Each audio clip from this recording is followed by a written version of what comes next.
Assalamualaikum warahmatullahi wabarakatuh. Sampurasun, saya Abnatan bersama channel Abnatan Podcast. Bertemu lagi. Kali ini Abnatan akan coba bincang-bincang cerita sekitar, karena kita berada di Sunda, di Kuningan, akan membicarakan atau cerita dengan salah satu narasumber, Kang Anang. Izin sonten Kang Anang. Damang, Kang Anang. Nah, Kang Anang ini akan bercerita tentang salah satu alat musik khas Sunda mungkin Kang Anang ya.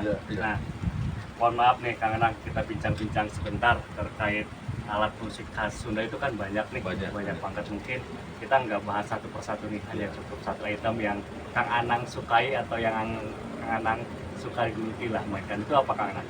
Ya, yang saya bawa sekarang yaitu alat musik hariting. Itu alat musik hariting itu sebenarnya bukan alat musik sih, itu dari berbagai daerah banyak sumbernya. Sumbernya untuk dari berbagai daerah itu macam-macam ya. Ada yang buat musik lama, ada yang buat manggil pasangannya gitu. Ya kayak gitulah. Kalau ini mah bukan alat musik sih sebenarnya gitu. Karena ini mau buat kesenangan orang-orang tua dulu lah, sebelum ada TV, sebelum ada apalah kayak gitu.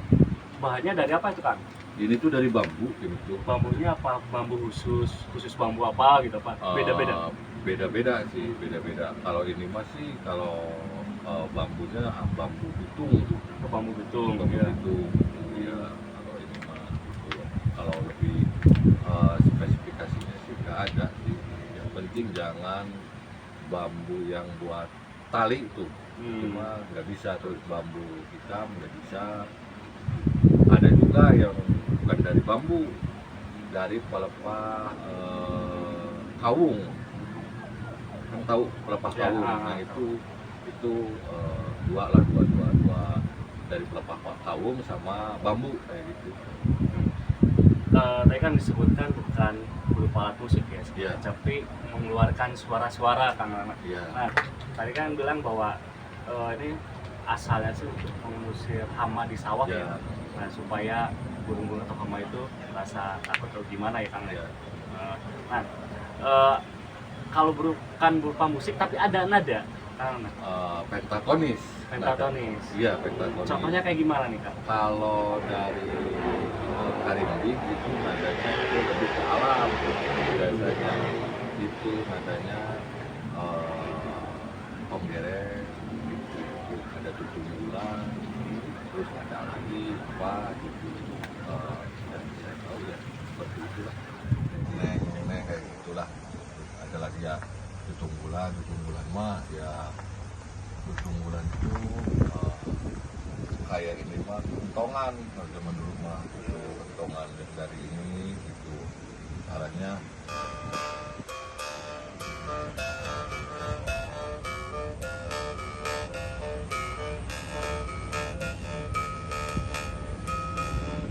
Ya kayak gitulah. Ini aja Gampang nggak sih Kang kalau cara mainnya Kang?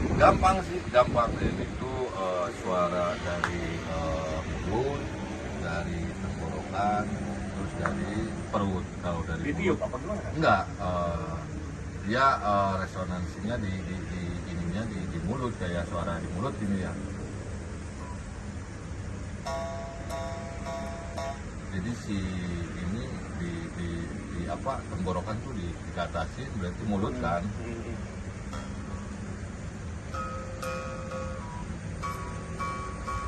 Nah ini mulut gitu. Kalau tenggorokan,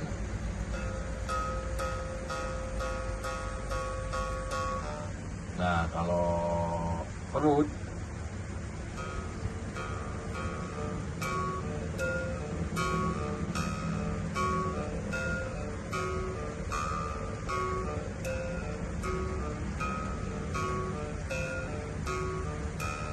nah seperti itulah kurang lebihnya. Berarti ada beberapa macam teknik ya.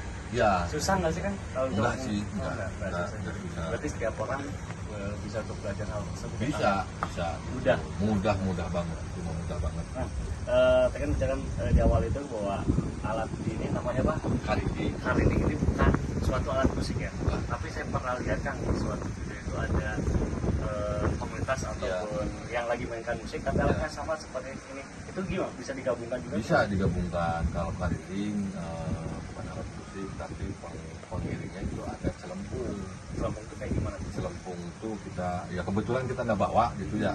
Contoh celempungnya itu dari ruas bambu yang gede gitu ya, ruas bambu hitung itu yang di ujung sininya dibolongin, di sininya enggak gitu. Jadi mainnya kayak gendang lah kalau ini mah.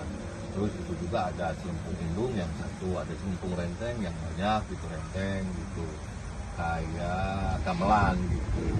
Tapi alat-alat yang pengiringnya itu dari bambu semua gitu, kayak karinding dari bambu, terus celempung indung, terus awi goong yang kayak kalau suku aborigin mah apa namanya tuh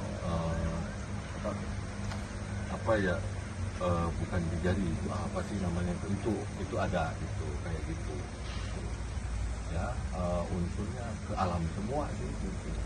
Ke alam. Nah, saya kan sebagai pengiring musik Kang, biasanya tuh musik-musik khas Sunda, apakah bisa nggak kalau kita diiringi dengan musik-musik lain, dengan genre lain, misal pop atau apa? Sangat bisa. Oh bisa. Jangankan genre pop, istilahnya yang mempopulerkannya sendiri itu genrenya itu underground gitu, musik underground Musik dari keras Bambu. ya? Iya, musik cadas gitu. Cuma ya balik lagi ke kitanya, ke pemainnya mau ke genre mana gitu kitanya gitu. Kalau kitanya mau sosialisasi ke istilahnya buat mengenalkan ke Gen Z ya istilahnya pakai nada-nada istilahnya ke Sunda gitu. Mungkin Kang punya komunitas karinding kan ya? Ya. Itu ada sekolahnya atau apakah misalnya kita sebagai masyarakat atau warga itu ingin belajar, bisa nggak?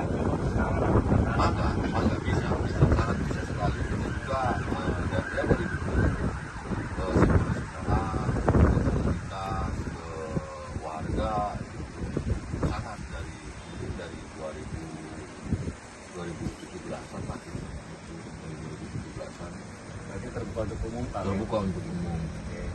Jadi dulu abatan semua bahwa salah satu alat musik ya, tapi sebenarnya bukan alat musik juga kan ya, yang namanya karinding ini adalah dulunya ceritanya itu dipakai untuk pengusir hama di sawah oleh para petani. Nah, dari suara tersebut bisa menghasilkan suara-suara yang bisa dipadukan dengan musik berbagai genre mungkin dulu abatan. Ya, mudah-mudahan apa yang Kang Anang ceritakan menjadikan inspirasi ataupun buat Gen Z, terutama buat anak-anak kita generasi penerusnya, bahwa seni itu luas, bukan hanya seni lukis, seni nyanyi. Nah, di sini pun ternyata di Sunda pun banyak alat musik khas Sunda mungkin yang Gen Z ataupun dulu semuanya yang belum mengetahui, termasuk saya juga kan baru tahu tentang ini. Kang Anang, terima kasih atas waktunya, mudah-mudahan Kang Anang sehat selalu, banyak rezekinya yang berkah, terutama cepat mendapatkan jodoh Kang Anang. Amin, Gusti Allah. Iya. Buat dulur-dulur Abnatan semua, Abnatan Panit Unggur dalam sesi podcast ini tentang kesenian. Mudah-mudahan dulur-dulur semua bisa mengambil hikmahnya dari obrolan sedikit mungkinnya, obrolan yang mudah-mudahan bisa bermanfaat. Saya coba mendoa, hanya bisa membantu doa buat dulur-dulur semua. Semoga dulur-dulur semua selalu diberkahi umur yang panjang, rezeki yang berkah dan barokah, digampangkan urusan dunia dan akhirat, serta diangkat derajatnya di dunia dan di akhirat. Billahi taufiq wal hidayah. Wassalamualaikum warahmatullahi wabarakatuh. Sampurasun.